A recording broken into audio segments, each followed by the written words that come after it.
Je vous accueille, je suis Marie-Christine Blandin, sénatrice du Nord. Objectivement, dans le fonctionnement de cette grande maison sénatoriale, l'initiative d'accueil de ce beau colloque organisé par Ingénieurs sans frontières ne me revient pas spontanément. Je suis membre de la commission de la culture, de l'éducation, des médias, du sport et de l'éducation populaire. Vous voyez qu'on n'est pas tout à fait dans le champ des extractions minières. Mais mon parrain était mineur de fond à Noyelles-les-Vermelles dans le Pas-de-Calais. Mais j'ai présidé la région Nord-Pas-de-Calais et je peux vous dire qu'au pays des beffrois rouges et roses, Charbonnage de France et avant les houillères, on connaissait très bien. J'ai même connu cela de près quand le préfet a signé avec Charbonnage de France les sorties de concession avec plein de petites lettres en bas de la page disant si ça s'effondre, c'est pas nous, si c'est pollué, c'est pas nous, s'il y a encore du grisou, c'est pas nous, et vous nous donnez autant d'argent, l'affaire est faite. Par contre, les terris qui contiennent encore beaucoup de schiste exploitable, on les garde. Donc, comme j'étais une présidente de région non expérimentée, j'ai traîné mon préfet devant le tribunal et on a gagné. Et on a changé la sortie de concession. Ensuite, il y a eu un autre épisode complètement culturel. C'est Claude Berry qui est venu me voir pour cofinancer le film Germinal. Et là, on a eu étonnamment tout le monde économique catastrophé que l'on puisse aider à un film qui retirait vers le bas la région Nord-Pas-de-Calais, Germinal, le noir, la pollution, etc., alors que cette région envisageait de passer à l'économie tertiaire, de tourner la page, d'être au cœur de l'Europe, etc. On a tenu bon, ce film a été réalisé, et surprise, il a joué un rôle que nous n'avions pas prévu. Il a été le point final, la reconnaissance auprès de tous les mineurs alors qu'on fermait les derniers puits, un à un peu en catimini, quoi, sans le dire, sans avoir une reconnaissance pour ces gens qui ont travaillé. Ensuite, je me suis frottée à une grande multinationale qui s'appelle I Am Gold. Et c'était pas prévu, mais j'avais été chargée d'animer l'atelier biodiversité du Grenelle et nous avions été alertés sur le marais de Caux, hotspot de la biodiversité, en Guyane, où ils envisageaient de faire une mine d'or par la méthode du brassage total du sous-sol et de la remobilisation de tout un territoire dessus-dessous pour extraire l'or. Nous avons stoppé ce projet qui était vraiment prêt à être signé. Et à cette époque-là, on nous a dit, mais ça pose un problème parce que vous savez, quand on donne une autorisation de recherche, de prospection, eh ben, ça sous-entend l'autorisation définitive d'exploitation et l'État français va devoir payer des sommes phénoménales en compensation. Donc ça sera un sujet à fouiller pour votre colloque. Et puis la région Nord-Pas-de-Calais a installé une mission bassin minier pour gérer tout le futur, l'urbanisme, les pollutions, les effondrements, les rivières qui changent de sens, même la culture des gens, etc. Et cette mission bassin minier, quelqu'un viendra vous en parler cet après-midi dans un des ateliers. Voilà quelques raisons qui justifient que je suis heureuse de vous accueillir.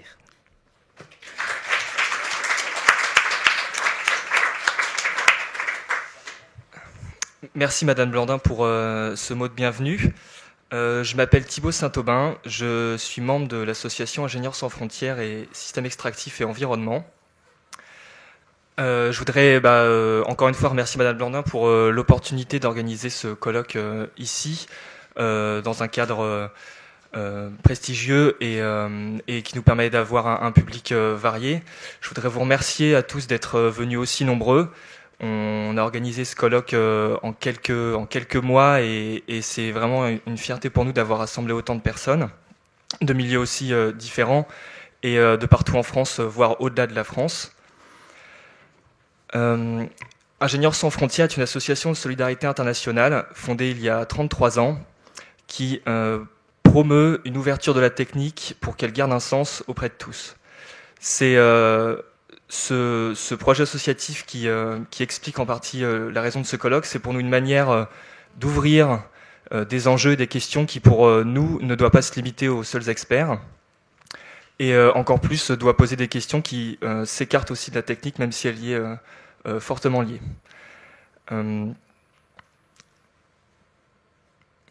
Donc ce colloque Germinal 2.0, si la France renaît une nation minière, est volontairement avec un titre un petit peu provocateur. Germinal, que j'ai pris le temps de lire quand même avant de venir. Et en effet, on parle d'une époque révolue. C'est un récit qui montre des luttes, qui montre une réalité difficile qu'il y a pu avoir il y a plus de 150 ans. Mais elle apporte aussi encore beaucoup de questions qui semblent d'actualité. On y parle même de mondialisation, d'industrialisme, et surtout une notion qui pour nous est importante à ISF et à Système Extractif et Environnement, la conscience, la conscientisation. Et Germinal, c'est aussi l'histoire de gens qui prennent conscience de leurs conditions. Et pour nous, aujourd'hui, avec des projets de mines et peut-être un renouveau minier de la France, c'est pour nous l'occasion de prendre conscience de ce que veut dire l'exploitation minière et comment on la veut. Donc ce colloque fait aussi partie pour nous est une étape en fait dans cette conscientisation, et c'était l'intérêt d'organiser ça pour vous. Donc la journée va se dérouler avec 4 tables rondes, comme vous avez dû le voir dans le programme. On a choisi de prendre un spectre assez large, puisqu'on va partir de temps plus explicatifs sur ce que c'est que la réalité de l'exploitation minière, en s'intéressant peut-être d'abord à des aspects en effet techniques, mais qui nous semblent essentiels pour pouvoir poser les choses. Et puis on va aborder au fur et à mesure de la journée d'autres enjeux, en commençant par l'économique dans la table ronde 2, puis les aspects, les réalités plutôt sociales des bassins miniers et des sites miniers, pour finir un peu sur une actualité autour de la réforme du code minier qui est en cours. Donc à ce sujet, j'ai le regret de vous annoncer que Monsieur Arnaud Gossement ne sera pas présent aujourd'hui pour des raisons personnelles. L'ayant appris très tardivement, nous n'avons pas pu le remplacer. Donc on aura une 4e table ronde un petit peu plus courte que prévu, et je m'en excuse pour cela. Enfin, on a une journée qui va être très chargée, avec beaucoup d'interventions, des temps assez courts. Donc on va devoir essayer de tenir au mieux ces temps prévus. Je vous invite à faire attention entre midi et 2 quand vous allez partir, à bien garder votre badge quand vous reviendrez pour pouvoir rentrer à nouveau, et surtout d'être là à l'heure pour qu'on puisse démarrer à l'heure. Pour finir, toujours un petit peu de pragmatisme, donc les interventions dureront environ une vingtaine de minutes chacune, ce qui laissera en fait à peu près entre 20 et 30 minutes de questions. Étant donné qu'on sait que c'est un sujet qui vous intéresse tous et qui est presque inépuisable, on a fait le choix d'utiliser, donc vous avez reçu des petits cartons pour pouvoir poser vos questions par écrit. C'est pour nous une manière de pouvoir fluidifier les échanges et que les intervenants puissent réagir un petit peu à ces questions, même si je sais que ça ne permettra pas à tout le monde de parler ou de s'exprimer. Encore une fois, pour nous, ce colloque, c'est comme ça rejoint un petit peu aussi les fonctions de Madame Blandin. C'est pour nous une démarche d'éducation populaire, c'est-à-dire qu'on n'a pas pour ambition de régler la question du renouveau minier en France, mais bien d'ouvrir les enjeux et de faire comprendre un certain nombre de réalités sur différents aspects. Voilà, encore une fois, merci d'être venu. Je vous propose qu'on démarre la table ronde numéro 1 avec Michel Chiodi et Aurélie Chopard, qui va donc s'intéresser au modèle minier, un système générateur d'impact. Donc Michel Chiodi qui va arriver et Aurélie Chopard vont pouvoir expliquer un peu comment fonctionne aujourd'hui l'exploitation minière et quels sont les impacts qui y sont liés. Aurélie est actuellement doctorante en co-tutelle en sciences de l'environnement à l'Université du Québec en Abitibi-Témiscamingue. et en géosciences à l'Université de Lorraine. Elle a obtenu son diplôme d'ingénieur de l'école des mines d'Alès avec la spécialité ressources minérales et conduite d'exploitation en 2012. Aurélie est également membre de notre équipe ISF Systext depuis la rentrée 2014 et elle est impliquée dans 2 projets de l'équipe, la rédaction d'un rapport de vulgarisation destiné au grand public concernant les impacts environnementaux liés à l'extraction minière et le projet Mines Responsables auquel nous participons sur invitation de M. Gallin, qui définit dans la stratégie nationale pour la transition écologique, dans lequel Systext est membre du comité de pilotage. Monsieur Chiodi, qui va démarrer la première table ronde, a fait des études de géologie structurale à l'Université Paris 11, Orsay, complétées par des cours de géologie à l'École des mines de Paris. Il est parti au Mexique pour travailler... Pardon. Il est ensuite parti pour travailler chez un équivalent du BRGM au Mexique, à l'élaboration d'une carte minière du pays, tout en poursuivant des travaux de recherche. Après un passage à la direction scientifique du ministère des Affaires étrangères français, comme expert minier près de l'ambassade de France au Mexique, il a intégré le secteur privé comme ingénieur technico-commercial au sein de la société Nitro Bickford, entreprise d'explosifs et de forage minier. Il travaille maintenant au sein du groupe EPC comme responsable des projets de développement, principalement dédiés au secteur minier. Son action couvre principalement les continents africains et sud-américains. Merci à vous et je vais vous laisser la parole pour démarrer avec cette première présentation.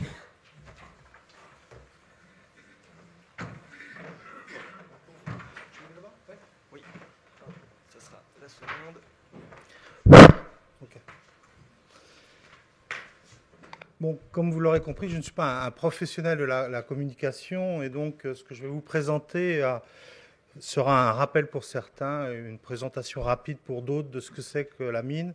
J'ai 20 minutes, donc vous allez voir, ça va être assez court pour moi et pour vous, donc assez succinct, donc forcément il y aura des oublis dans ma présentation. Donc on m'a demandé de faire un lien, de présenter le lien qui existait entre minerai et métal. Et donc j'ai pris l'exemple du cuivre, je suis allé récemment au Chili, donc je me suis dit tiens pourquoi pas. Et effectivement, on va, tout au long de cette présentation rapide, on va voir quel est le lien qui existe entre une mine, une fosse, et le produit fini. Et s'il y a un mot qu'il faut retenir de ma présentation, c'est celui de concentration, parce que tout au long de ce processus, c'est un processus de concentration. Et qui dit concentration dit rejet. Donc nous partirons les rejets, les volumes sont très importants au début, c'est la séparation entre le minerai et le stérile, puis de plus en plus faible, pour arriver à des rejets très peu importants. Par contre, si on parle de toxicité, la toxicité des premiers rejets est faible et devient de plus en plus importante lors du processus qui amène au métal.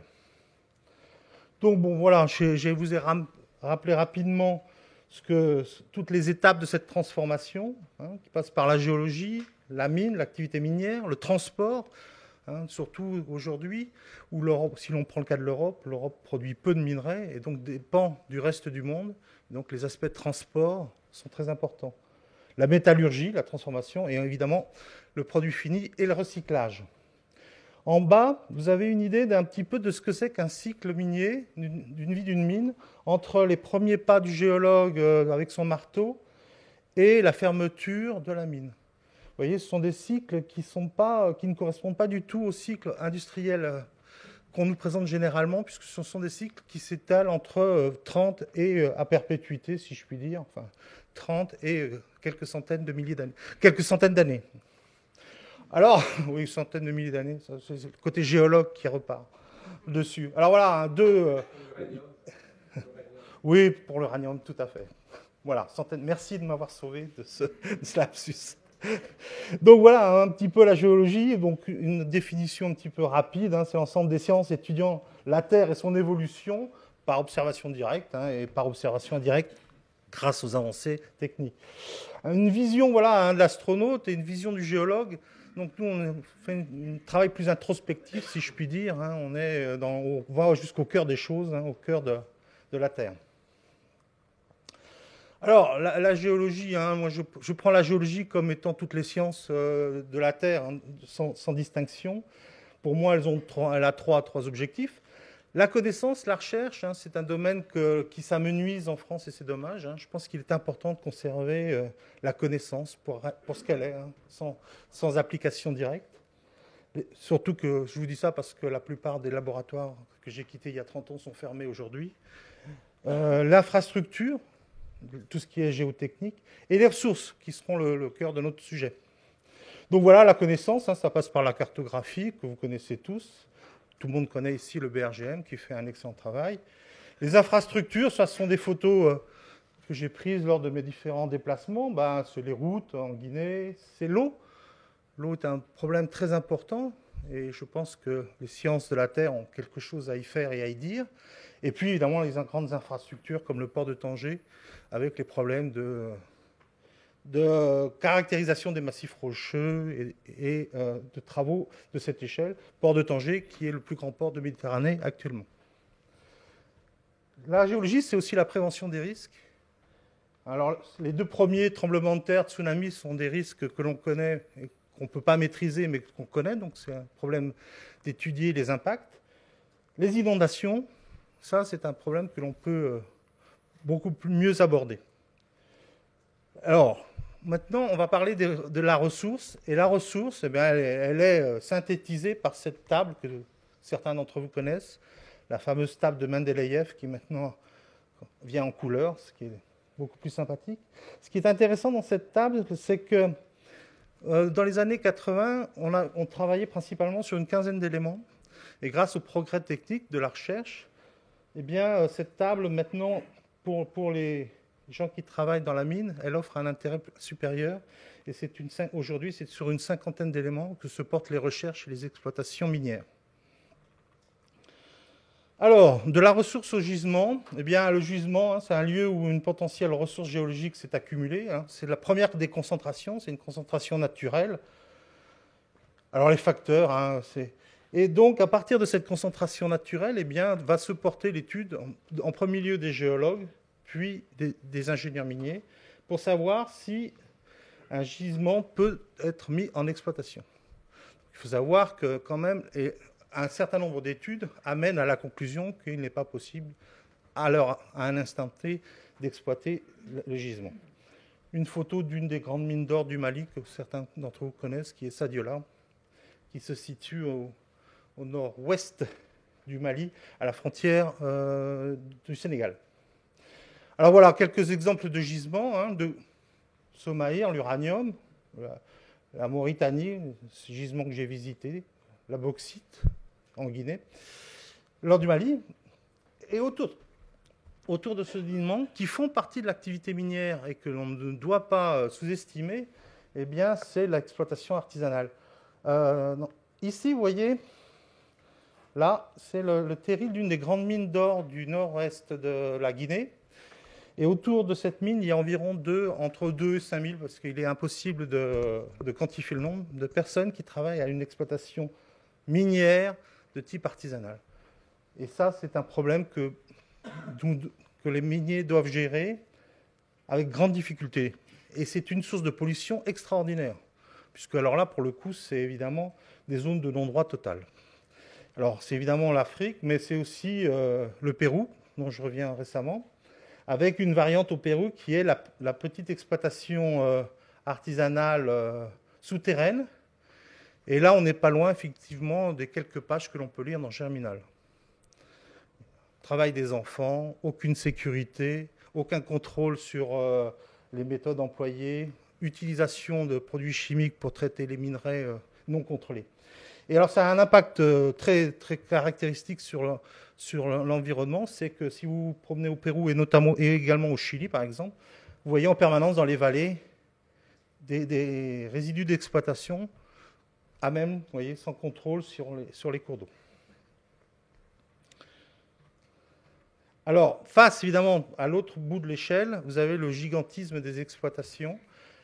Alors, la baisse moyenne des teneurs des gisements associée à une demande croissante de l'industrie mondiale, eh bien, provoque une augmentation de la taille. Et là, c'est très significatif.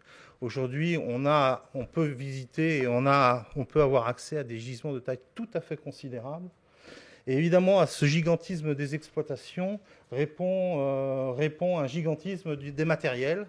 Là, c'est des photos prises lors de la dernière exposition mine à Las Vegas, où tous les grands constructeurs de matériel minier exposent leurs plus gros engins.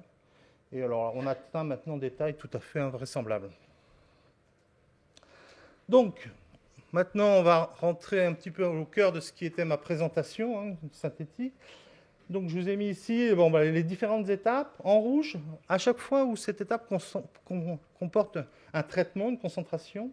Donc, la géologie, qui s'occupe de la concentration naturelle. La mine, qui est une concentration mécanique. Alors, quand je dis la mine, je parle de la fosse. Nous verrons que quand on parle de la mine, on parle souvent de la fosse, mais on ne parle pas des unités de concentration chimique qui y sont associées. Donc, vous avez sur le côté tout ce qui correspond à l'installation, la base huile et l'exploitation. La mine, mais cette fois-ci du point de vue des chimistes, si je puis dire, avec les processus de concentration physico-chimique, soit par éplychine, on envoie des jus cyanurés sur des tas pour l'or, par exemple, ou des agitations, ou par concentration chimique par agitation dans des grands silos. Alors, avec un problème, évidemment, ici, je reviens sur avec un problème, évidemment, très important pour cette deuxième partie, qui concerne l'impact environnemental, c'est que cette partie nécessite beaucoup d'eau, beaucoup d'électricité, et rejette des résidus contenant des traces de métaux lourds, de produits chimiques qui ont servi aux attaques. Et là, ça, c'est une source très importante de pollution. Concernant l'eau et l'électricité, je reviens du Burkina Faso. Aujourd'hui, le nouveau gouvernement burkinabé veut impliquer les mines dans la préservation des ressources d'eau et d'énergie et demande aux nouveaux entrants sur le secteur minier burkinabé d'apporter des solutions sur les problèmes d'eau, comment ils vont traiter l'eau, quelle quantité d'eau sur laquelle ils s'engagent de récupération, et l'énergie. Chaque projet minier devra venir avec un projet d'installation permettant de générer de l'énergie, soit par panneaux voltaïques, soit par éolien. Ensuite, le transport. Le transport, c'est important parce que, par exemple, sur l'Afrique de l'Ouest, on s'aperçoit que beaucoup de projets miniers ne se développent pas parce qu'ils n'ont pas de port. Ils ont une mer, ils ont un océan à leur porte, mais ils n'ont pas d'infrastructure. Donc ça influe, évidemment, sur les projets miniers en amont. La métallurgie, bon, ça c'est un domaine que je connais peu, mais je le cite parce que c'est quand même partie de la chaîne qui nous intéresse. La métallurgie, elle nous intéresse d'autant plus que généralement, elle se fait pour le cas européen chez nous, et pas sur place, bien que j'ai appris que très récemment, le groupe Eramet venait d'ouvrir une unité de traitement au Gabon pour le manganèse.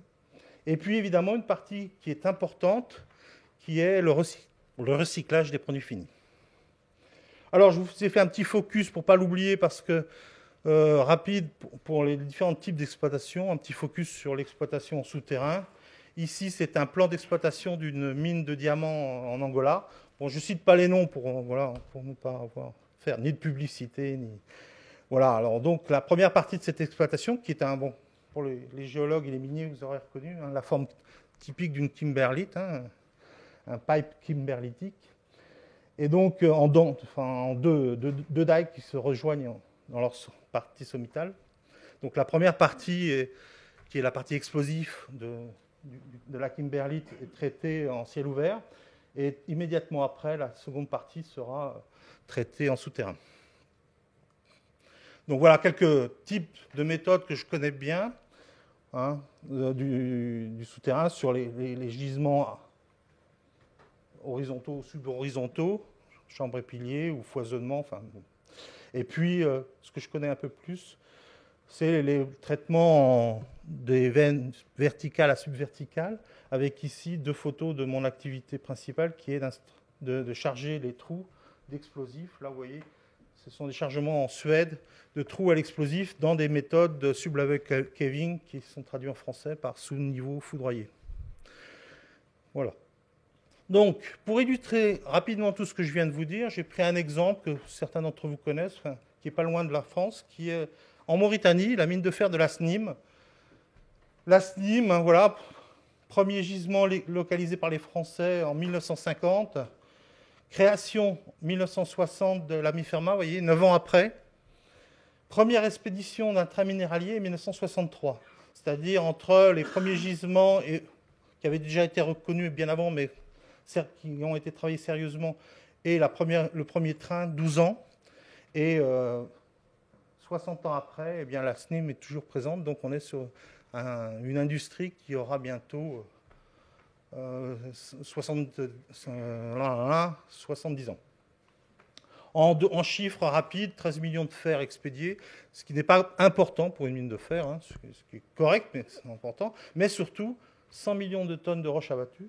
Donc le ratio ici est de 1 à 9, environ 1 à 8, entre les tonnes de minerais et la tonne de stériles qu'il faut bouger pour accéder au gisement.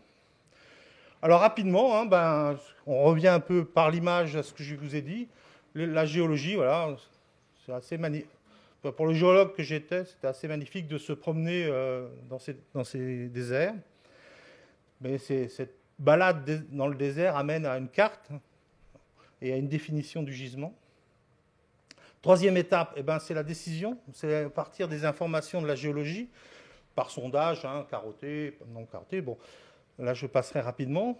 Et les choix de la décision, c'est donc le choix de la décision, c'est le choix de la méthode d'exploitation, méthode de traitement, rythme d'exploitation, teneur de coupure, coût des impacts environnementaux, qui est un nouvel entrant. Quand j'ai commencé ma profession, dans aucun appel d'offres, il y avait un paragraphe qui nous limitait concernant les impacts.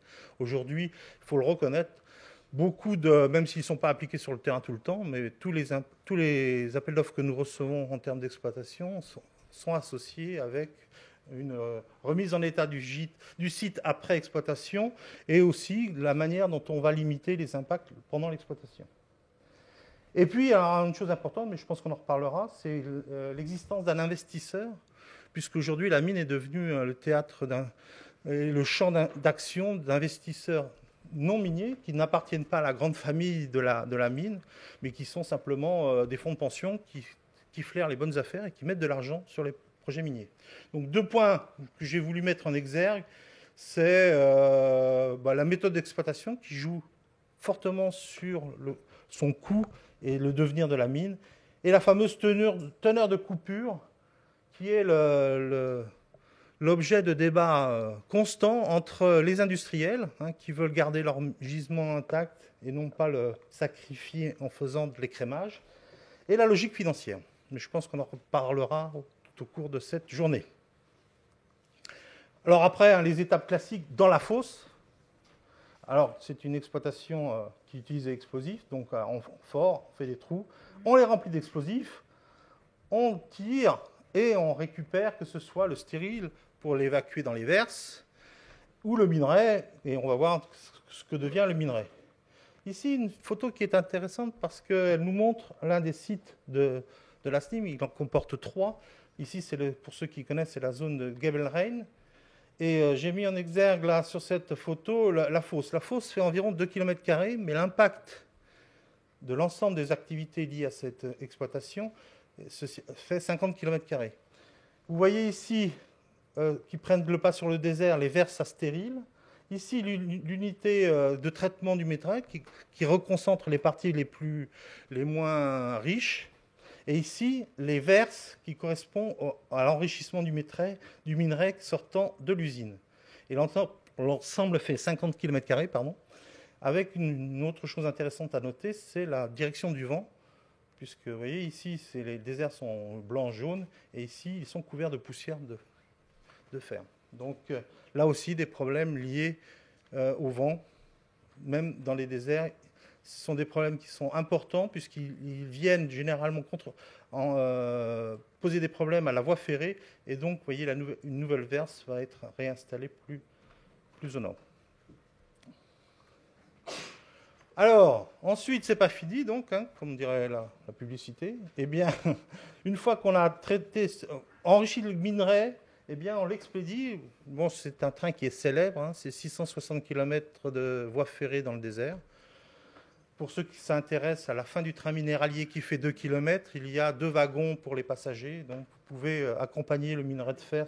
C'est une traversée qui fait 24 heures, si tout se passe bien. mais c'est intéressant à faire. Et donc, une reprise du fer au port, reprise du fer par stacker, transport du fer parce qu'il n'y a pas assez de fond. Ça, c'est un des grands problèmes de l'Afrique, c'est qu'il y a de l'eau, mais il n'y a pas de fond. Donc, il faut, là, le wharf fait environ 1,1 km pour pouvoir alimenter des bateaux qui sont de plus en plus grands. Maintenant, les bateaux sont de 150 000, on parle de 250 000 tonnes de fer. Et donc, la fameuse question, où partent les bateaux de tous ceux qui restent à quai? Eh bien, les bateaux, ils partent. Voilà, je vous ai rappelé en quelques chiffres quels sont les principaux pays importateurs de fer. Et vous voyez que la France est en 7e position avec 15 millions de tonnes par an. Bon, c'est une surprise pour personne de voir caracoler très largement en tête la Chine avec 820 millions de tonnes de fer. Donc, 98% du minéral est fait pour l'acier. Donc, il y a une liaison très étroite entre ce minerai et la production d'acier. Donc, vous voyez, avec une société qui est ArcelorMittal. Et là, évidemment, bon, je vous ai rappelé très rapidement tout le process pour passer du fer au minerai. Quelques chiffres pour vous rappeler un petit peu où on en est. Donc, vous voyez, la France a disparu en termes de pays contributeurs sur le plan minier. Nous ne sommes plus un pays minier. Et puis, quelques chiffres aussi pour voir l'extraordinaire augmentation de consommation de minerais dans le monde, avec un problème récurrent, c'est qu'est-ce que c'est qu'une réserve minière? Parce que quand on voit s'envoler des courbes comme ça, on se dit, va-t-il en rester?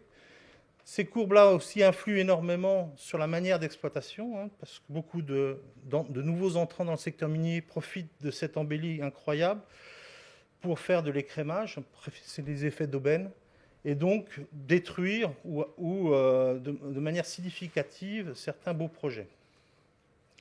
Ça, ce sont les deux slides que je voulais vous montrer. De temps en temps, j'interviens auprès des écoles. C'est pour ça que j'ai fait des références aux canettes et à la PlayStation.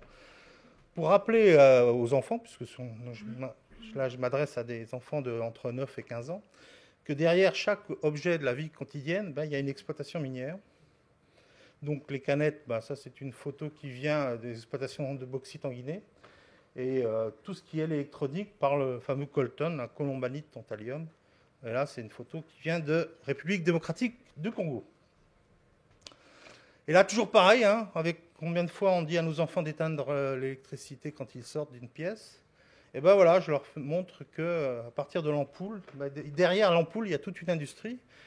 Et en France, cette industrie, c'est principalement une industrie liée à l'uranium, donc liée aux centrales, et puis liée aux mines d'uranium du Niger. Et le recyclage, et on s'aperçoit que quand on traite des grands volumes de téléphones portables, eh bien, on a une source tout à fait intéressante de métaux. Alors, en guise de conclusion, je dirais l'activité extractive nourrit l'industrie. Alors ça, c'est clair. Il y a un lien, je dirais, organique entre notre activité minière et l'industrie. Et peut-on se passer d'une industrie minière? Je dirais que non. En France, nous avons été un grand pays minier. Nous en avons les traces par les écoles des mines de bonne qualité, par un organisme de BRGM qui est de bonne qualité. Et ça serait dommage que tout ce savoir-faire se perde. Mais est-ce pour autant une activité dans laquelle on peut tout faire? Je dis non. Et je suis toujours surpris dans les colloques d'entendre dire que l'activité minière n'est pas polluante. Moi, je viens vous dire ici, comme un utilisateur de l'industrie minière, non pas ni savant ni sachant, mais que oui, ça pollue. Et que ça pollue, ça a pollué. La France a été un grand pays minier. Jules César n'a pas ramené que Vercingétorix de sa conquête de la Gaule, il a ramené de nombreux chariots remplis d'or. La France était connue, la Gaule à l'époque, était connue comme un pays riche en or. Donc on a à gérer le passé et on a à gérer le présent, même si des avancées sont notées. Alors, pour moi, l'expression développement durable pour l'industrie minière, je ne sais pas trop ce que ça veut dire. Je préférais éco-responsable. Mais ça, peut-être que ça fera l'objet des débats. Et je ne préfère pas m'étendre là-dessus.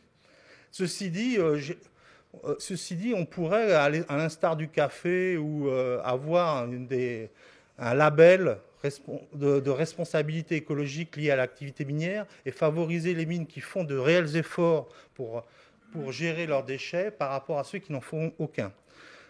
C'est possible puisque, par exemple, pour le diamant, le processus de Kimberley, même s'il est modeste, il existe.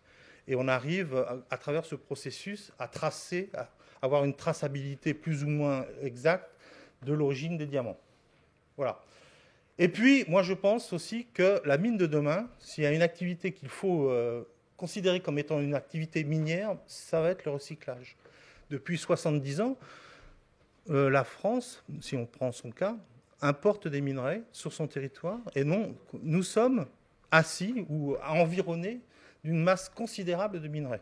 Alors évidemment, certains sont gelés aujourd'hui sous forme de bâtiments, de routes, mais comme vous le savez, tous les bâtiments se détruisent au bout d'un certain temps, les routes se refont, et là, je pense qu'il y a un énorme travail de recyclage à faire, et donc je pense que considérer la ville comme une mine potentielle serait intéressant à évoquer. Et pour finir, donc, voilà une petite photo que je dédie à Pierre, qui ne connaissait pas le sapeur Camembert. Alors c'est un peu petit, mais en gros, notre ami sapeur Camembert se voit confier la tâche d'enlever la tâche d'enlever des détritus de la cour de la caserne. Et l'adjudant-chef lui dit, eh bien, puisque c'est comme ça, tu n'as qu'à faire un trou et mettre les détritus dedans. C'est la forme la plus simple de cacher les déchets, c'est de faire un trou. Donc il fait un premier trou, il met les déchets dedans, mais voilà qu'il se trouve confronté au problème qu'il lui reste de la terre.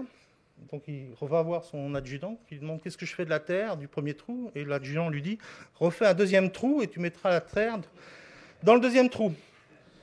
Alors il fait le deuxième trou, il met la terre du premier trou dans le deuxième trou et il lui reste toujours la terre. Et alors, c'est un petit. Alors je vais vous dire quand même la fin. Parce que... Alors sergent, réitère Camembert, où est-ce que je vais la mettre, celle-ci, là, il parle de la terre du deuxième trou.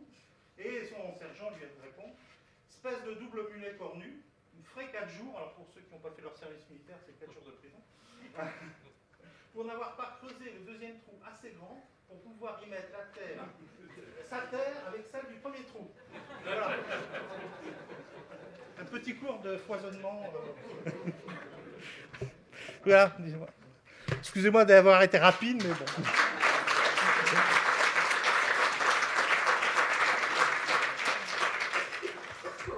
Merci Michel pour votre présentation. J'en profite juste pour vous dire que si vous avez des questions ou des commentaires déjà à noter, n'hésitez pas à les préparer un petit peu en amont, que mes camarades puissent les récupérer en bout de rang, si possible, histoire qu'on puisse faire la transition avec la fin de présentation et quelques questions et échanges.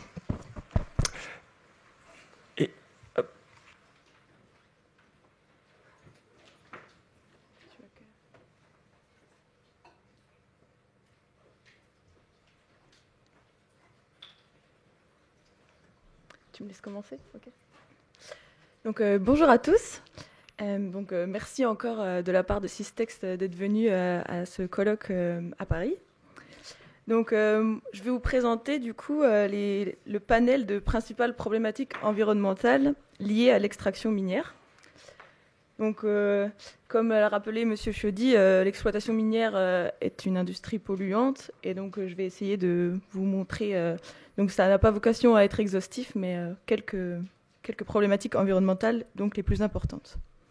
Donc dans la présentation, je vais reprendre les principales étapes de transformation du minerai jusqu'au métal, et afin d'y associer les impacts environnementaux. Alors tout d'abord, pour rappeler un peu le concept de minerai, donc le minerai c'est quelque chose de complexe. Donc c'est composé de substances minérales d'intérêt et de substances accessoires. Les substances minérales d'intérêt ne se présentent pas sous la forme pure dans un minerai, mais sont associées à d'autres éléments. Donc, on peut appeler éléments accessoires. Donc, comme tout objet naturel, ces minéraux, donc c'est des minéraux, et ils contiennent des éléments chimiques. Comme on peut le voir sur les photographies, ces minéraux se présentent sous forme de grains fins et sont enchevêtrés. Par exemple, on peut voir ici 2 minerais, donc c'est à peu près des roches de taille de 10 à 20 cm. Et donc ils sont composés, donc pour celui de gauche, de 3 minéraux différents. Donc c'est de la sphalérite, de la pyrite et de la dolomite, pour ceux qui connaissent. Et donc comme c'est un minerai de zinc, seulement un des minéraux sera intéressant, qui sera la sphalérite. C'est-à-dire que la pyrite et la dolomite vont se retrouver dans les rejets. À droite, c'est un minerai d'or, donc d'une mine en Slovaquie. Et donc ce minerai d'or est associé avec du quartz, de la galène, de la chalcopyrite et de la sphalérite. Mais on ne peut pas voir l'or ici, puisqu'il est sous forme de petits grains.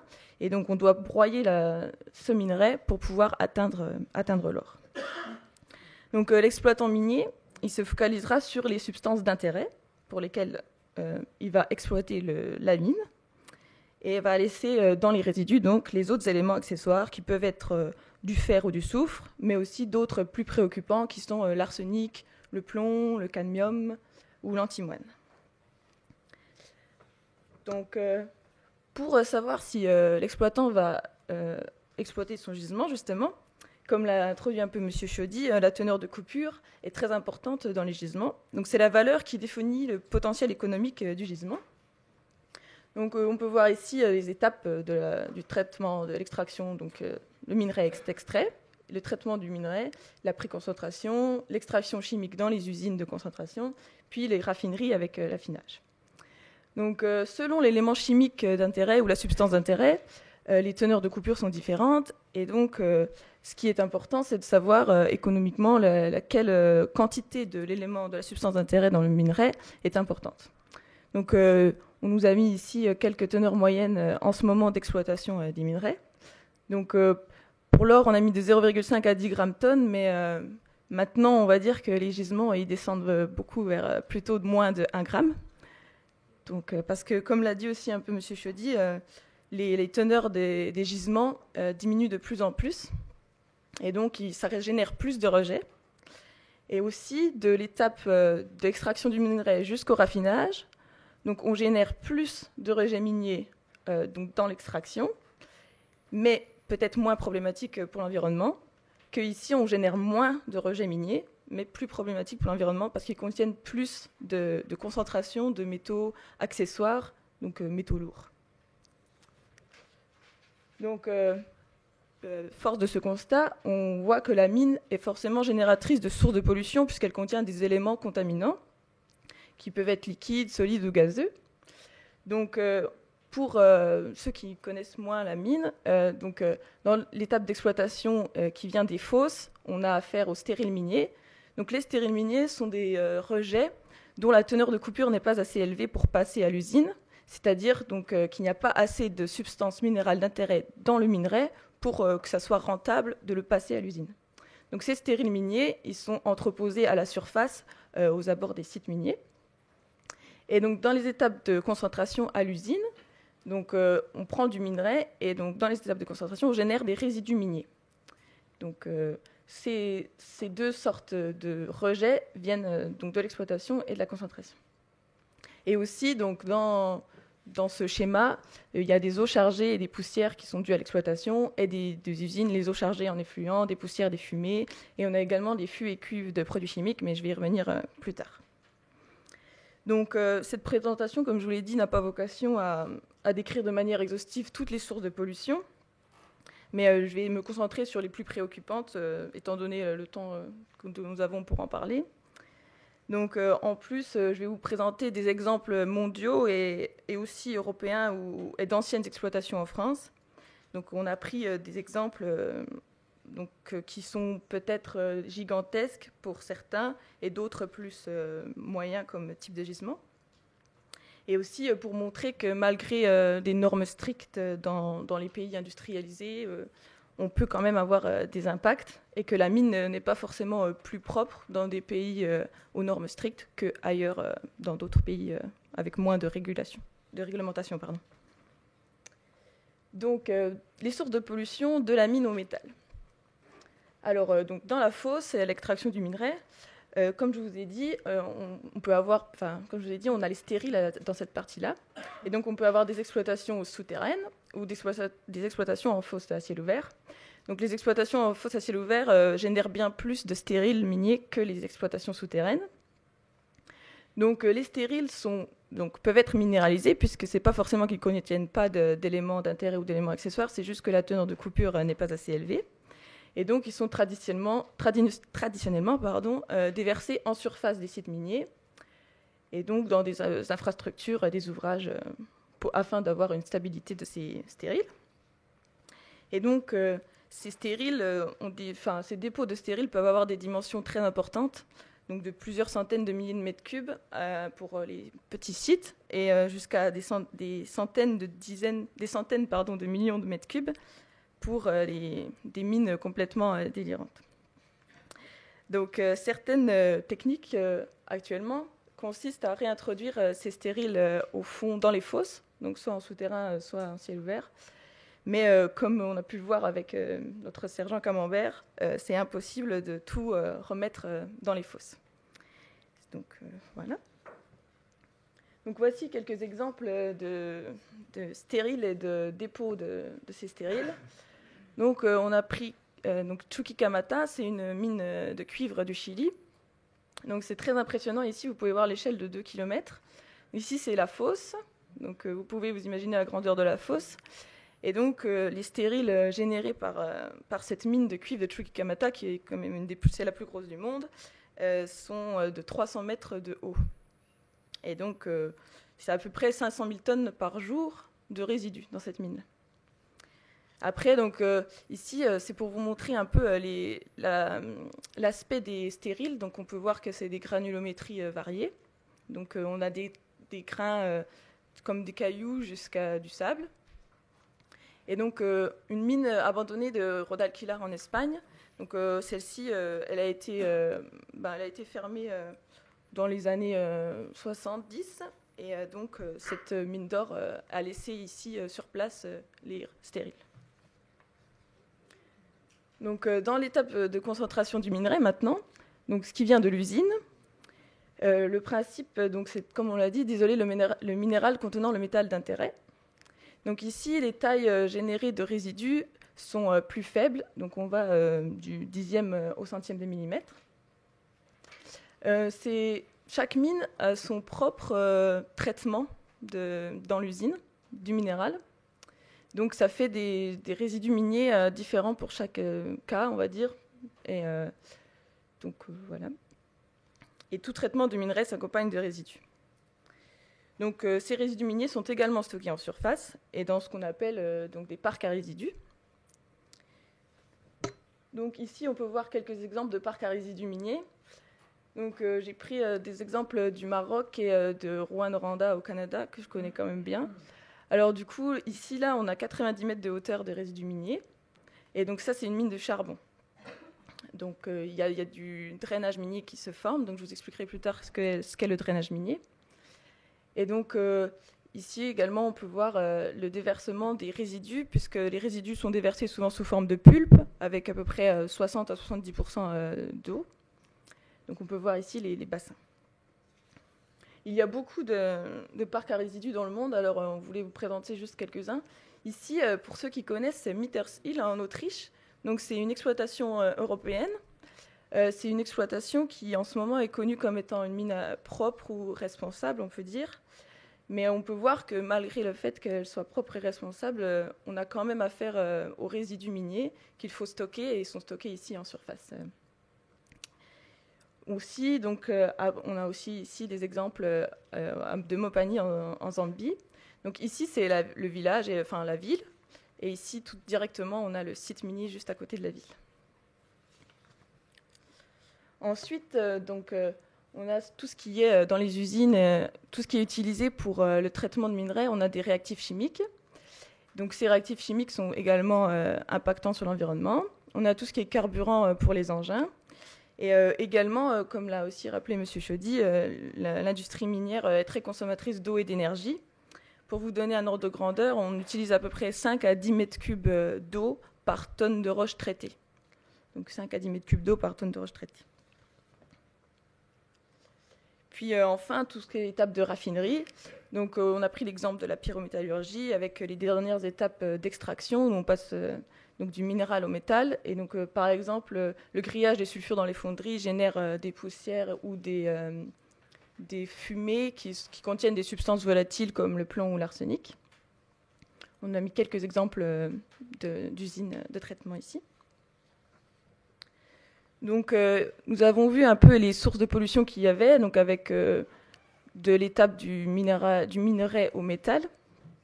Et donc maintenant, on a choisi de se focaliser sur les impacts liés aux eaux de surface et aux eaux souterraines. Donc ça peut impacter les eaux, les sols et l'air. Et donc on s'est focalisé sur les eaux parce que c'est le plus grand problème environnemental de la mine. Donc les impacts majeurs, donc on en a choisi 3, qui sont le déversement volontaire de résidus, les digues à résidus et les drainages miniers. Donc dans les années avant qu'il y ait des réglementations d'imposer pour interdire ce déversement volontaire de résidus dans les eaux de surface ou dans les eaux souterraines, on a pendant longtemps déversé les résidus miniers directement dans les eaux de surface. Vous pouvez voir un peu des exemples ici. Donc, dans les années 80-90, des mesures ont été prises pour arrêter ces rejets. Mais un rapport en 2012 d'une ONG états-unienne a montré qu'il y avait encore 18 sites miniers qui déversaient illégalement dans les cours d'eau ou qui avaient même carrément des autorisations de leur gouvernement pour pouvoir déverser dans les cours d'eau.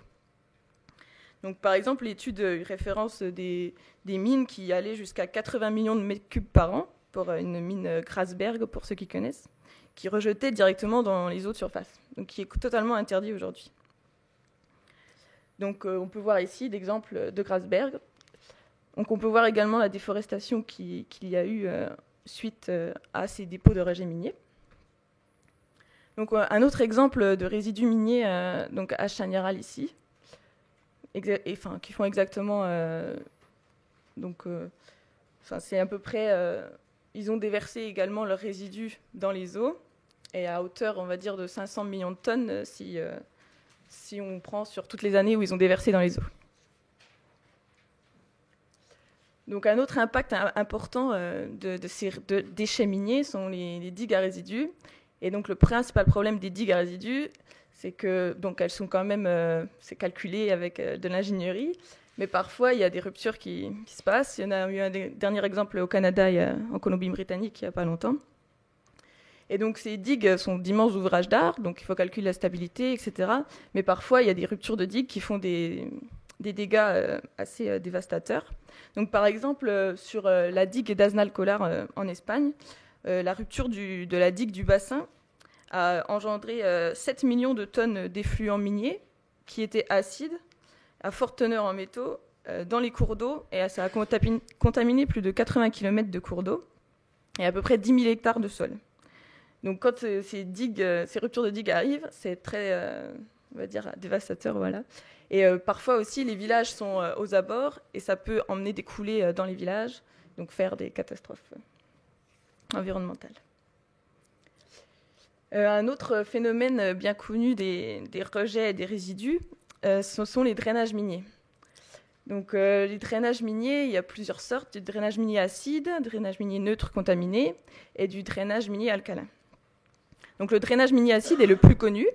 Donc le drainage minier acide, il occure lorsque les rejets sont exposés en surface, et donc avec une réaction chimique avec l'oxygène de l'air et l'eau, ça génère de l'acidité, et l'acidité peut emporter avec elle les métaux lourds en solution.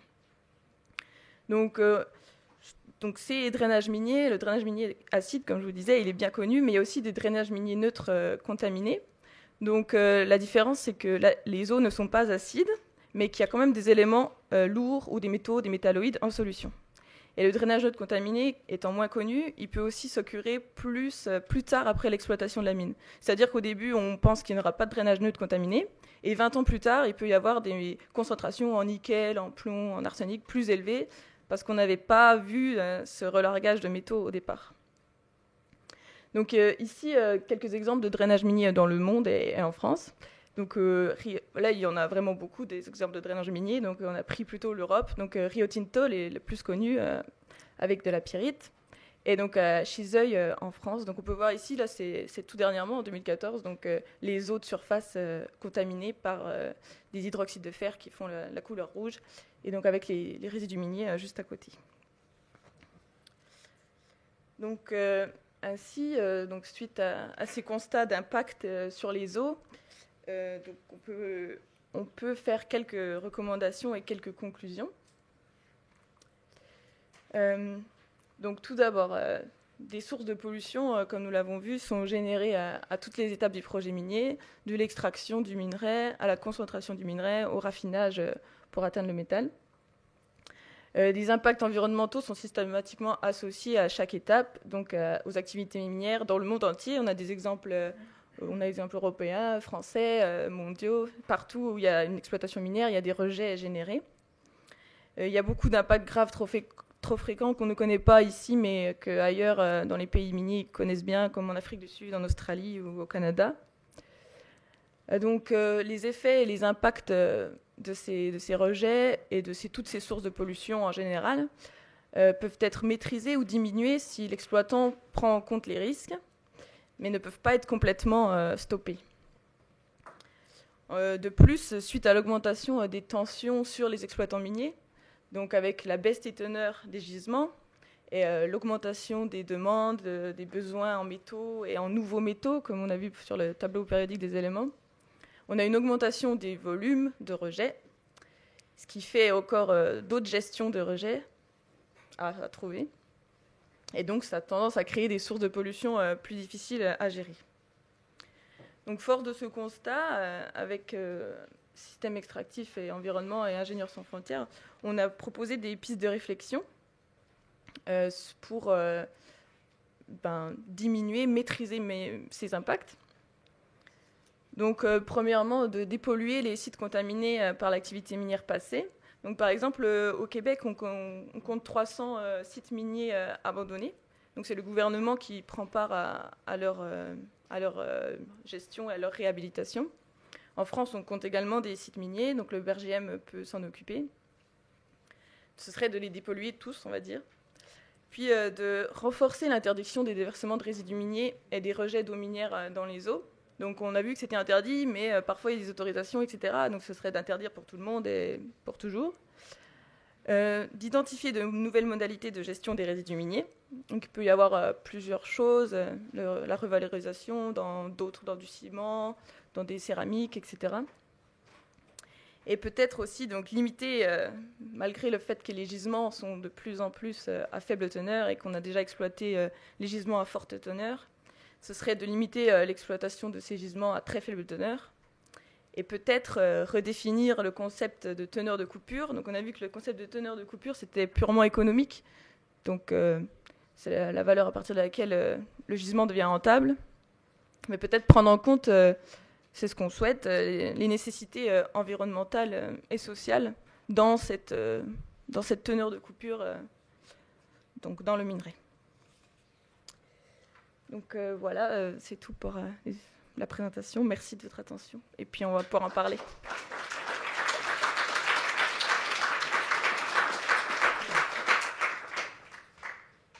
Merci beaucoup, Aurélie. Donc, j'en ai commencé à recevoir quelques questions et commentaires. Je vous invite à nous en communiquer d'autres. On va quand même commencer parce qu'on a déjà reçu 3 questions. Alors, je vais laisser Michel peut-être donner celle qui je lui ai fait passer puisqu'elle concerne plus directement sa présentation. Oui, j'ai une question qui concerne les impacts entre pollution résultant de l'activité artisanale et pollution résultant de l'activité des grandes industries. Il faut voir aujourd'hui que la grande industrie, comme vous venez de le voir, stocke les résidus les plus dangereux dans des zones qui sont généralement des bassins. Ces bassins, il faut le reconnaître, ces bassins aujourd'hui sont relativement bien traités, ce qui est sont isolés par des géotextiles, sont protégés par des digues, et donc la pollution à temps zéro, au temps de l'exploitation, elle est faible. Pourquoi ? Parce que ces bassins n'ont pas encore percolé, les géotextiles sont toujours intacts et le barrage tient toujours. Ce qui est important dans l'évolution minière, c'est que ces bassins-là ont vocation à rester un certain nombre d'années. voire de très très nombreuses années. Le géotextile a une durée de vie, donc à un moment ou à un autre, il va se percer, et là va commencer les problèmes de percolation qui viennent de nous être exposés. Et puis, il y a un problème de l'entretien de la digue. Moi, je vois, pour avoir parcouru pendant 30 ans l'Afrique et l'Amérique latine, beaucoup de digues sont en mauvais état. Et quand on demande qui entretient la digue, ben, la réponse est simple, hein, personne. Donc je dirais que les pollutions liées à la grande industrie, ce sont des pollutions qui sont généralement liées à l'après-industrie. C'est-à-dire qu'au temps où l'entrepreneur minier est présent, il fait relativement attention. Bien qu'il y ait toujours des exemples, des cas contraires, mais on peut noter quand même une volonté de circonscrire les pollutions. Mais à temps plus 1 ou à temps plus 2, la pollution, elle est toujours présente, et là, plus personne ne veut se charger de l'entretien de la digue. Dans la mine artisanale, le problème, c'est que là, on est à temps zéro. C'est-à-dire que lorsque vous voyez des milliers de personnes, comme c'est le cas en Afrique, dans cette mine de Guinée, travailler l'or, eh bien, les rejets, les eaux qui ont servi au traitement de l'or, parfois, si les gens ont un peu d'argent, ils achètent du mercure pour faire des amalgames, c'est directement dans la rivière. C'est-à-dire, ils prennent des seaux, en général, ils achètent des motopompes et ils arrosent. Et là, la pollution, elle est immédiate. C'est-à-dire que les rivières avoisinantes de cette mine du nord de Guinée, elles sont rouges. Et alors là, personne n'ose aller faire de contrôle parce qu'évidemment, il y a les conflits. La pollution est liée à un contexte économique très très aléatoire pour eux, et personne ne veut contrôler et oser s'attaquer à ces problèmes de population. Il faut savoir que la mine qui est entourée a environ 300 ou 400 personnes à sa charge, et là je vous parle de milliers de personnes qui travaillent de manière illégale. Et cette pollution, c'est une pollution immédiate. C'est-à-dire qu'il faut savoir que tous les rejets que vous avez vus sur les photos, ils vont directement à la mine. Il n'y a pas de zone de stockage tampon, il n'y a rien. Alors c'est vrai qu'en volume, ça peut paraître dérisoire par rapport au volume extrait par la grande mine, mais en termes de pollution, là, je peux vous assurer que c'est très important. Et il faut aussi traiter ce problème-là. Si on veut s'attaquer au problème de pollution, il faut aussi traiter ce problème-là. Peut-être prendre en charge avec les exploitants artisanaux ces problèmes de pollution. Mais ça, je dois dire que je n'ai pas de réponse. Je suis simplement témoin de cela. Là, je vous parle en tant que témoin, mais je n'ai pas vraiment de proposition à vous faire concrète pour comment stopper ces pollutions. Mais elles sont très significatives. Parce que même si chaque personne ne peut brasser que quelques mètres cubes d'eau par jour, quand il y a des milliers de personnes, au final, ça fait beaucoup, et ça fait beaucoup sans filtre aucun. C'est sur la concession de l'industriel ? Alors, ça c'est aussi un autre problème, c'est qu'en partie, c'est sur la concession de l'industriel. Et l'industriel, pour des raisons alors là, clairement politiques, et clairement, je dirais, de sécurité, n'ose plus. Alors, il n'ose plus pousser ces personnes en dehors de la concession. Alors, ils le font de manière assez habile, ils font des verses. Mais alors pas des verses très importantes, c'est-à-dire des verses qui pourront être récupérées et repoussées plus tard, mais peu à peu, ils mettent 4-5 mètres de hauteur de verse sur certaines zones pour les stériliser, si je puis dire, et empêcher que les personnes non autorisées à entrer dans la concession viennent. Mais c'est un vrai débat, hein. Ça c'est clair que là on est dans des situations conflictuelles, humaines très fortes, très fortes. Et pour faire les photos que vous avez vues,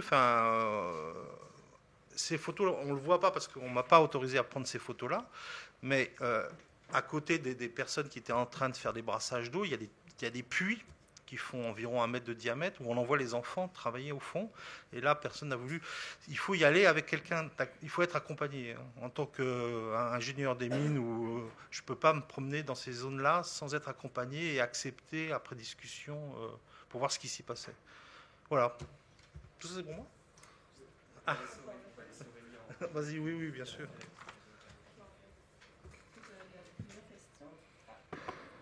Hop, c'est bon. Donc, au niveau de la réglementation, quand vous dites que des pratiques comme le rejet dans les eaux de surface, c'est interdit, comment ils font maintenant dans la réalité ? Donc, je vais repréciser que Donc c'est interdit par les réglementations, mais parfois sur certaines grandes mines dans certains pays, par exemple comme en Papouasie occidentale, si je reviens sur la mine de Grasberg, les autorisations sont données par le gouvernement parce qu'on n'a pas trouvé une meilleure solution forcément pour gérer ces rejets. Il n'y a pas forcément d'endroit pour les mettre en surface. Et on peut considérer que les concentrations qui sont contenues dans ces rejets sont plus élevées que les réglementations et peut-être toxiques, mais ils considèrent par le gouvernement que ça peut être fait parce qu'il n'y a pas d'autre solution et il y en a trop. Et donc, c'est les gouvernements qui donnent l'autorisation, même si c'est interdit à la base. Je ne sais pas si c'est plus clair, mais il y a des autorisations par certains gouvernements parce que c'est des cas comme ça. C'est des cas spécifiques. Enfin, chaque cas est spécifique, voilà. Donc, j'ai une deuxième question, plutôt celle-là. Okay. Donc, peut-on réellement dépolluer un site minier, comme un site, par exemple, d'une mine d'or? Alors, c'est une bonne question. Donc, du coup, il y a des méthodes et des techniques pour dépolluer les sites miniers. Il y a beaucoup de recherches, d'ailleurs, qui est fait là-dessus. Donc, il y a certaines manières de dépolluer un site. Alors après, le site minier, il y a la dépollution soit de l'eau qui s'infiltre, soit des sols. Donc, il y a deux choses différentes. Donc il y a des manières pour l'eau, donc il y a des traitements qui sont dits actifs, des traitements passifs. Donc les traitements actifs, c'est quand on fait des stations de traitement d'eau aux abords des ouvrages d'art et donc des ouvrages des digues. Et donc l'eau, les émergences minières qui proviennent des digues passent dans une usine de traitement qui dépollue. Après, on a aussi les traitements passifs qui sont plutôt par des couches soit biologiques. Donc ça, c'est plutôt donc c'est des traitements qu'on dit passifs puisque on laisse faire les choses et on n'a pas une usine de traitement.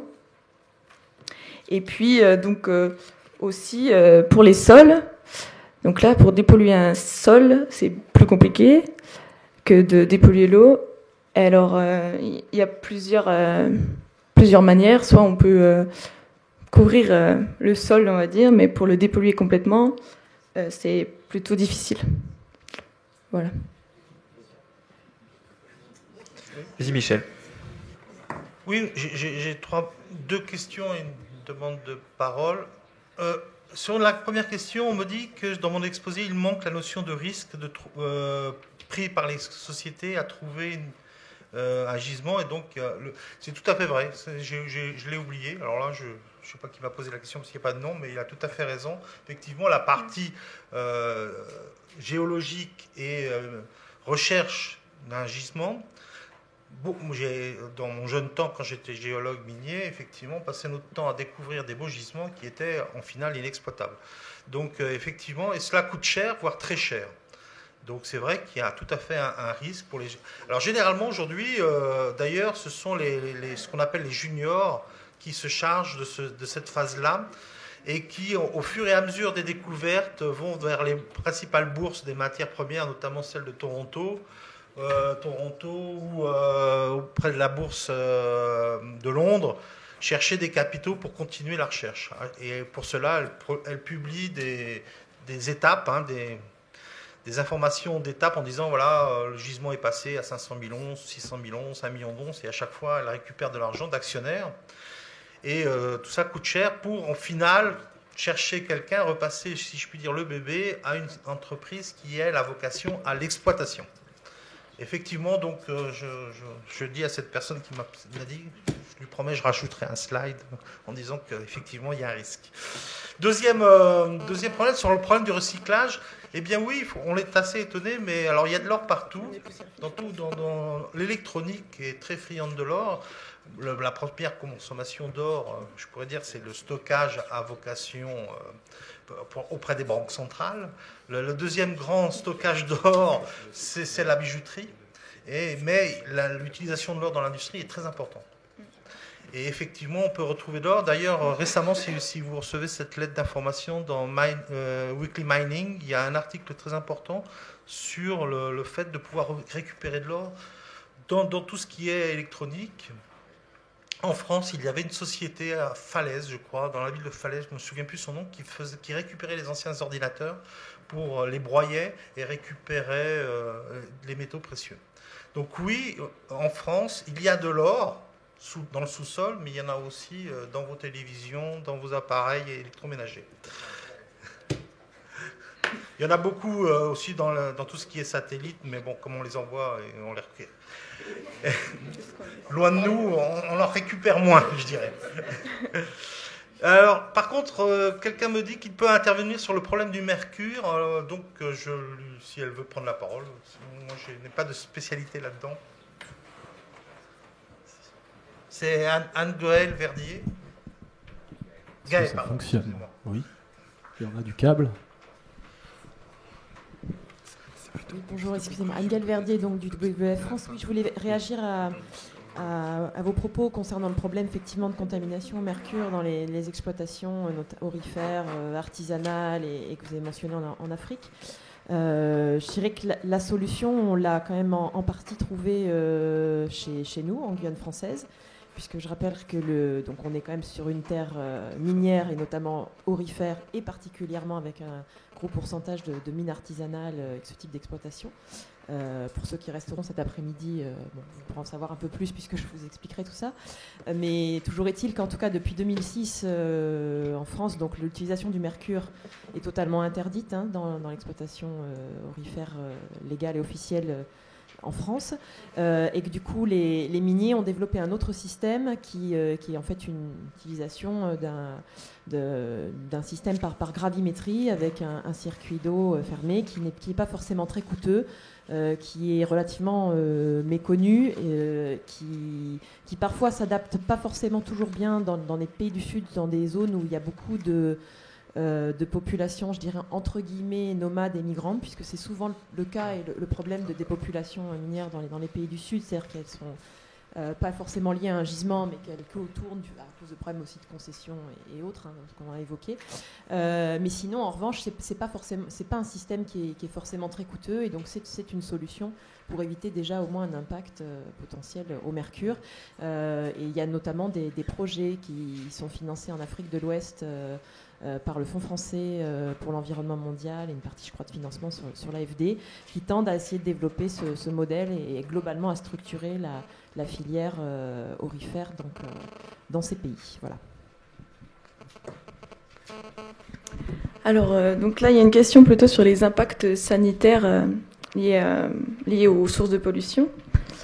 Donc, les poussières fines passent directement du minerai dans l'organisme. Que peut-on faire pour l'éviter ? Donc, les impacts sanitaires sont importants également. Les poussières fines, il y a plusieurs façons de pouvoir essayer de les gérer, on va dire, pour ne pas qu'ils soient ingérés dans l'organisme par les travailleurs ou par les habitants des villages aux abords des sites miniers. Concernant les poussières fines qui se trouvent dans les déchets miniers, donc on peut par exemple arroser pour qu'il y ait moins de volatilisation de ces poussières. Dans les usines de traitement, donc les travailleurs ont des masques pour ne pas récupérer ces poussières, mais parfois ces poussières sont trop fines pour passer, enfin elles passent à travers le masque. Donc dans ce cas-là, que peut-on faire pour l'éviter ? Il faut pas de travailleurs, alors il faut trouver des robots, ou alors c'est très difficile d'éviter les poussières fines dans ce cas-là. Après, si on peut parler aussi des impacts sanitaires dans les eaux, donc les eaux de surface peuvent aller jusqu'à, on va dire, être contaminées jusqu'à des 80 centaines de kilomètres. Donc les villages aux alentours des sites miniers boivent cette eau. Donc on a plusieurs cas de pollution à l'arsenic, par exemple, dans les eaux. Là, dernièrement, au Chili, il y a une mine à ciel ouvert, Los Pelambres, où il y avait une digue de résidus miniers. Et il y a eu la ville et les habitants du village, un collectif citoyen, se sont regroupés et ont porté plainte contre la mine concernant ce manque d'eau et cette pollution en arsenic. Il y avait deux problèmes, le manque d'eau et la pollution en arsenic. Et donc le tribunal de la région a statué dernièrement et a fait ordonner de détruire cette digue à résidus et de transporter les résidus, donc de tout détruire. Donc la mine a fait appel, et donc pour l'instant ça en est là. Mais donc avec ça, on peut voir que un collectif de citoyens dans une ville qui était impactée sur les eaux a pu avoir le tribunal a statué sur le fait qu'il fallait détruire la digue. Donc ça, c'était pour les impacts sanitaires sur les eaux. Voilà. Je continue. Donc, une autre question sur la question des déchets qui sont requalifiés de ressources.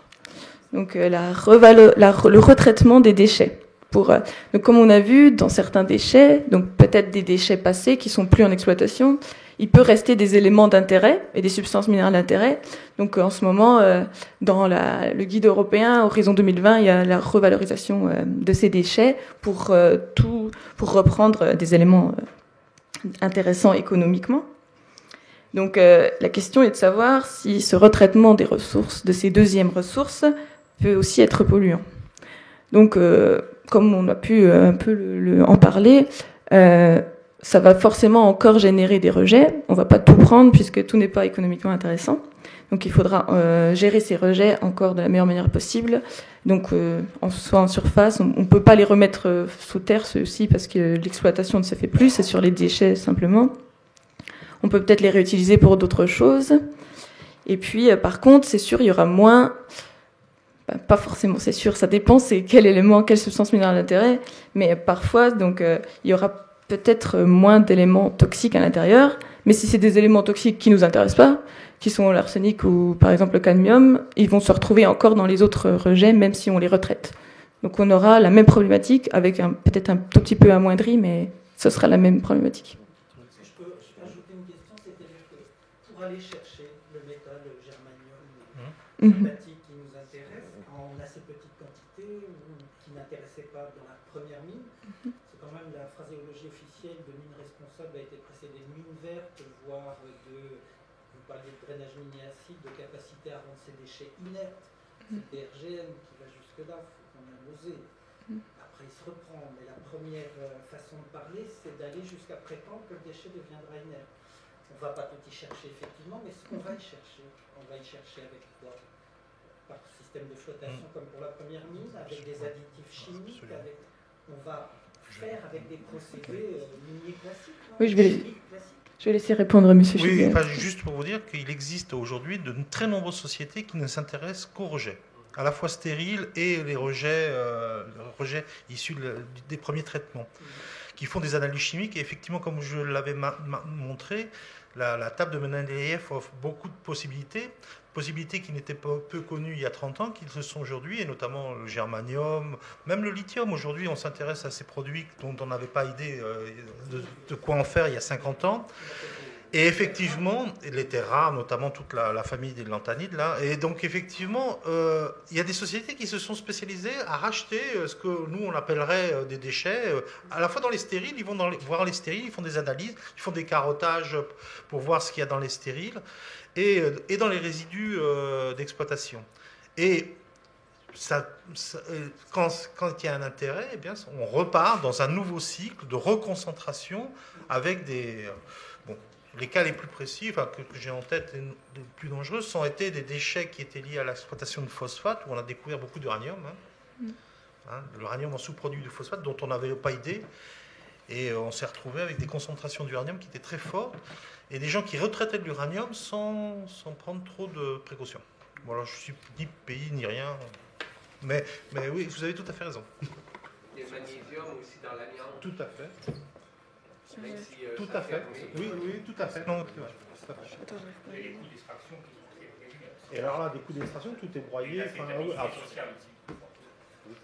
Non.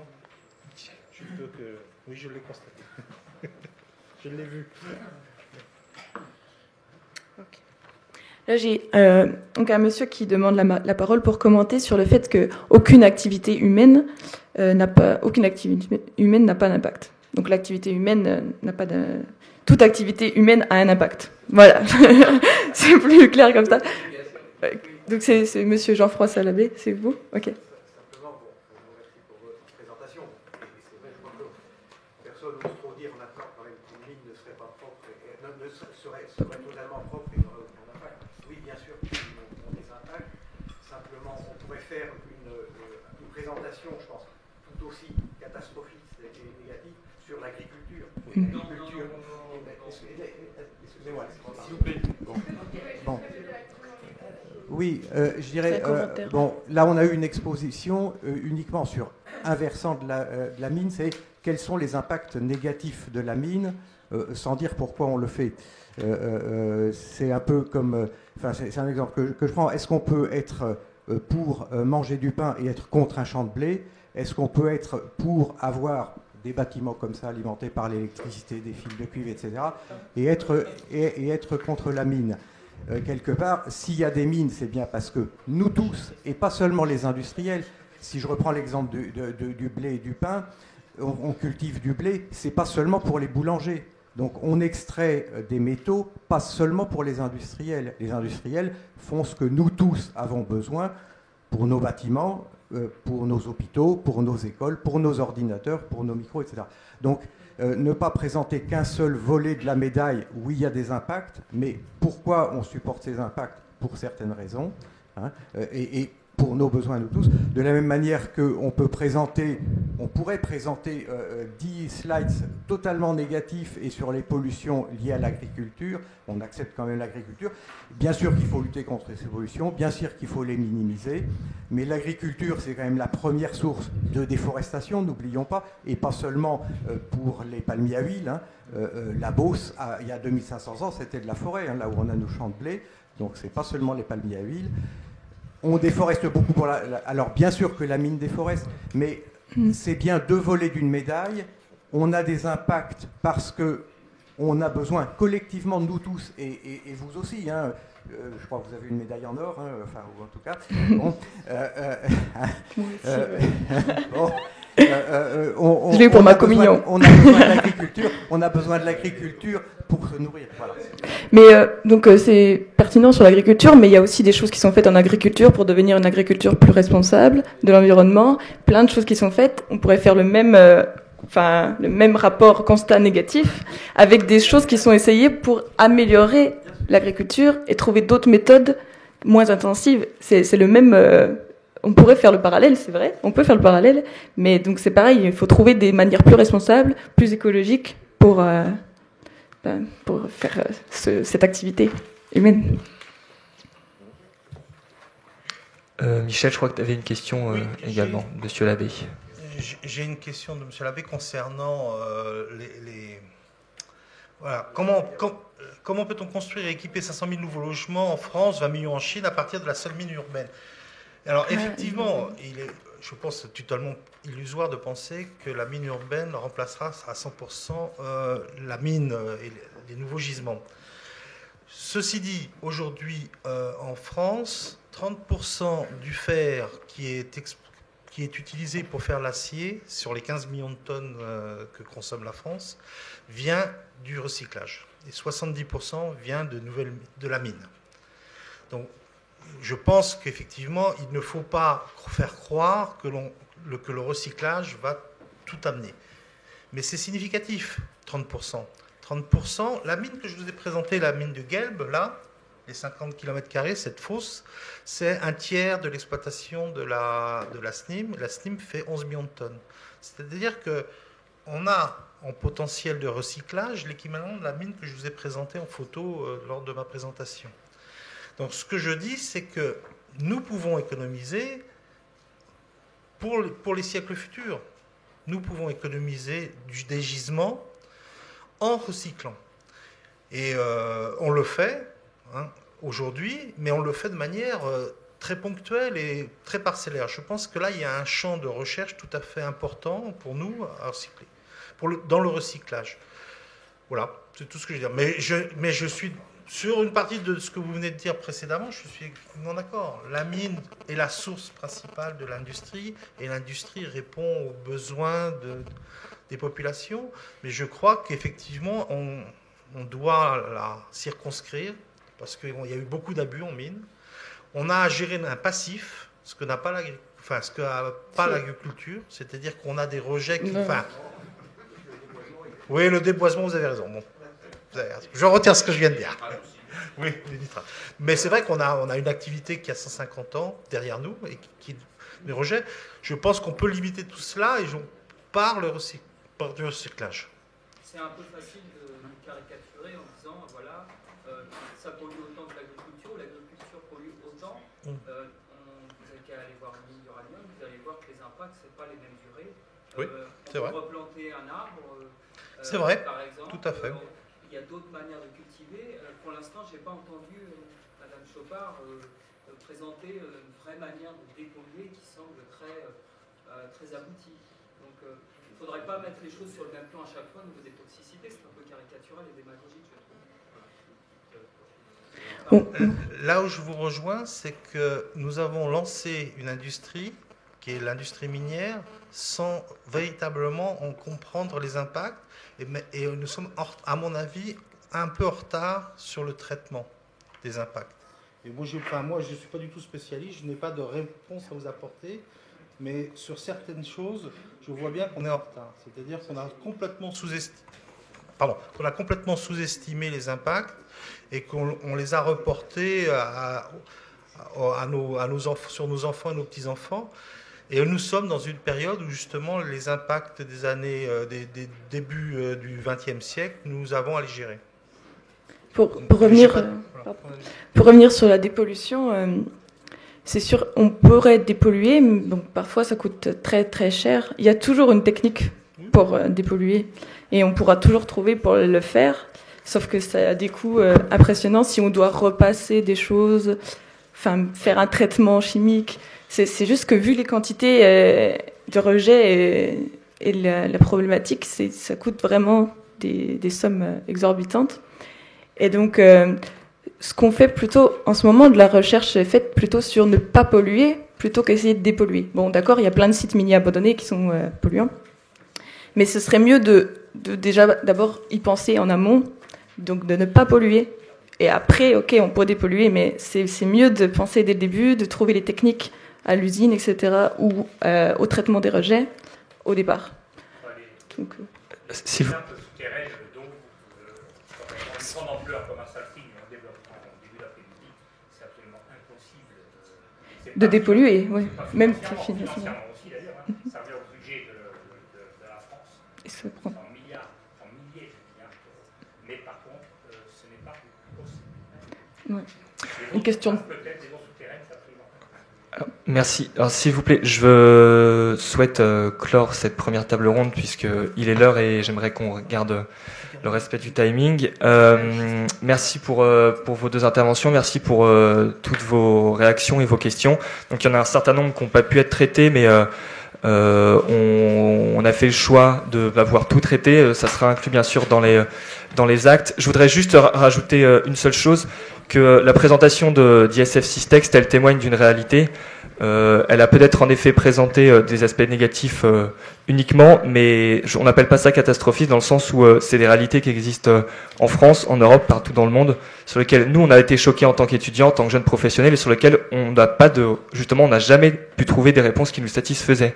C'est aussi la raison d'être de notre association, c'est qu'on est encore avec des questions sans réponse, et c'est ce qui nous fait organiser ce colloque, nous fait participer tous ces gens pour pouvoir continuer à essayer de comprendre ensemble et d'arriver à justement trouver peut-être des pistes communes. Voilà, merci beaucoup. On a une petite pause vraiment d'un quart d'heure, donc évitez peut-être de remonter trop à l'extérieur et on prend ensuite avec la table ronde numéro 2.